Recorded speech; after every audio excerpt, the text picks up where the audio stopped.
জলাতন Ibrahimovic যেমন এখন Sweden ইতিহাসের সর্বোচ্চ গোলদাতা তিনি।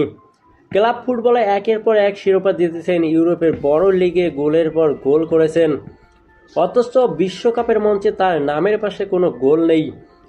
2 বিশ্বকাপ খেলেও জালের দেখা পাননি একবারও, সেই পরিসংখ্যান এবার টেনে আনলেন ইব্রাহিমোভিচ।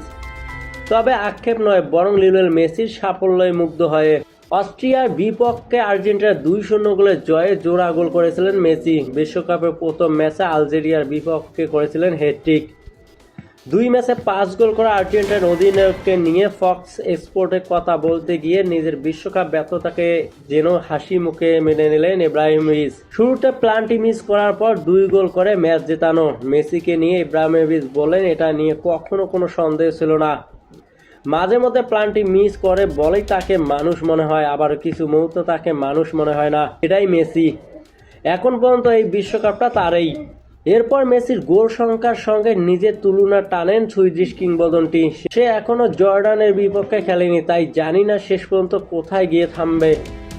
2 ম্যাচে 5 গোল, আর আমি 2 বিশ্বকাপ খেলেও গোল করতে পারিনি, তাই আমি খুশি তার জন্যই। 44 বছর বয়সে সাবেক ফুটবলার মেসির জন্মদিনের কথা মনে করিয়ে বলেছেন, আমি চাই সে এভাবে এগিয়ে যাক। কয়েকদিনের মধ্যে তার জন্মদিন, তাকে উপভোগ করতে দিন। আসলে আমরা সবাই তাকে খেলতে দেখতে উপভোগ করছি।